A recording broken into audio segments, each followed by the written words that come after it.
আসসালামু আলাইকুম, কেমন আছেন সবাই? আশা করি যে যেখান থেকে দেখতেছেন বা শুনতেছেন সবাই আলহামদুলিল্লাহ আল্লাহর রহমতে ভালো আছেন। শুরু করলাম আজকে একটা নতুন ব্লগ। আজকে ব্লগে প্রথমে এই যে দেখতেছেন চাল কুমড়া কাটতেছি। আজকে এই চাল কুমড়া দিয়া হবে কুমড়া বড়ি। আপনারা চিনেন কিনা জানি না। কুমড়া বড়ি আমাদের গ্রামে খায় না, কিন্তু অন্য জায়গার মানুষরা খায়।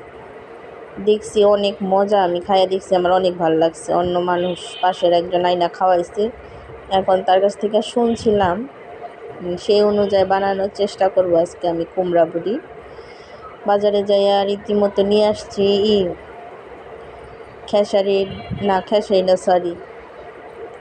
মাসকলার ডাল, আর নিয়ে এসেছি হলো গিয়া কালো জিরা আর একটা জালি। এই জালিটা না, বাত্তি জালি আছে না, বুড়া যেই জালিগুলা, ওই জালি হইলে ভালো হইতো।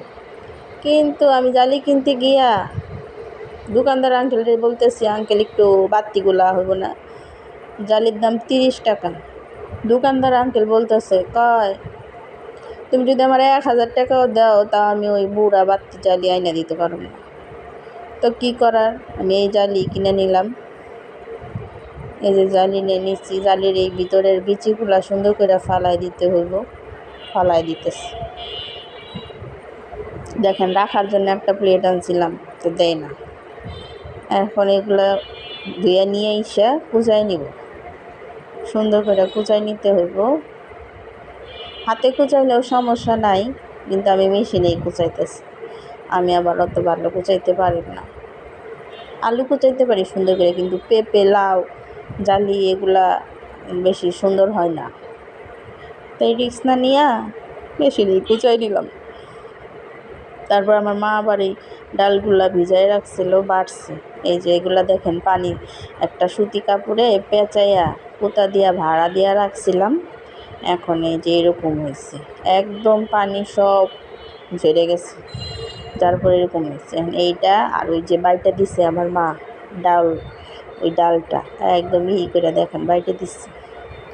এই ডাল আর ওই মিষ্টি কুমড়া আর কালো জিরা দিয়া অনেকক্ষণ এই যে এইভাবে করে ফিরতে হইব। ফিরতেছিও আমি অনেক সময় ধরে ফিরতে প্রায় আমি 40 মিনিটের মতন ফিরছি।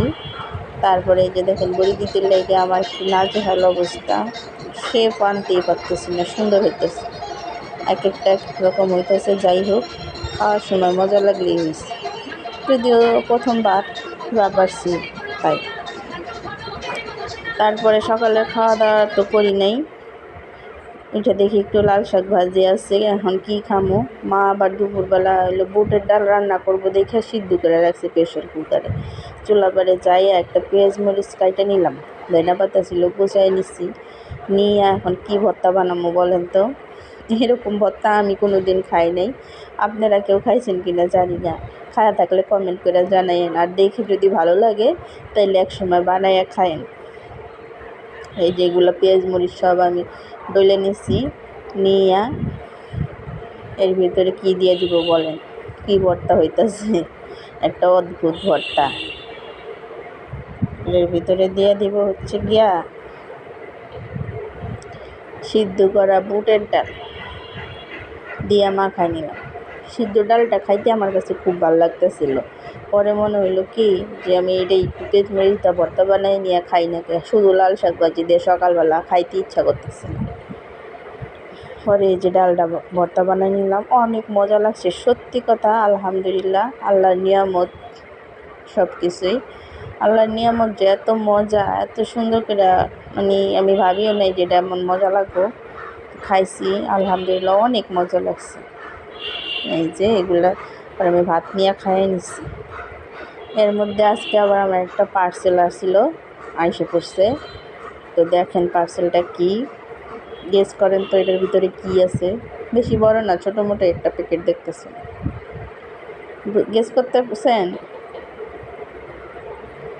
বলতে পারছেন কেউ? আচ্ছা, মজা করলাম, পারলে পারছেন, না পারলে না পারছেন। এর ভিতরে আছে কি জানেন, এক মহামূল্যবান ওষুধ।